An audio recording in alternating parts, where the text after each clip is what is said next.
I think the choice of Ryan was admirable, you know, and I think Ryan himself is an admirable and accomplished person and a serious man.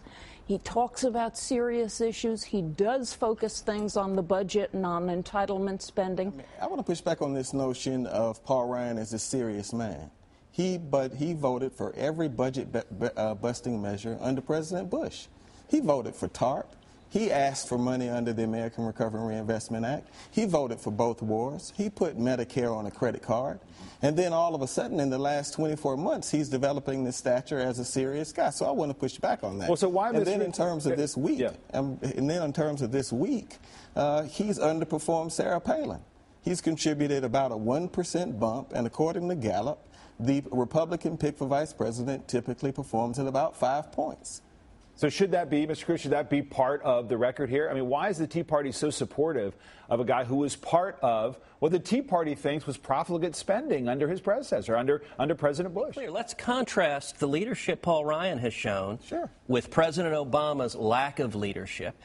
The Senate for 3 years hasn't had a budget. And so it's very difficult for Democrats to complain, how dare the other side actually get serious about fixing these problems when they don't even pretend to fix the problems. He wasn't serious under President Bush. Why wasn't he serious when we were funding the war in Iraq? Why didn't he say America should pay for the war in Afghanistan? Why didn't he say that when we have a TARP program, it needs to be available to folks on Main Street? He was for the automotive bailout. Did Barack Obama say any of that? Did the Democrats say any of that? The Democrats did not, but I tell you what, we're not walking around talking about a guy who has a career doing something completely different. He has a budget that doesn't balance, and he claims that he's a budget balancer.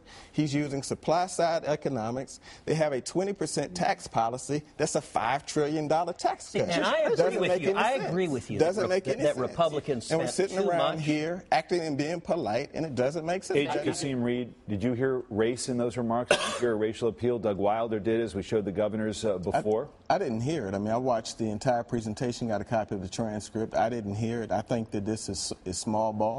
I think that he was talking about the Wall Street recovery, and that was the context of the message.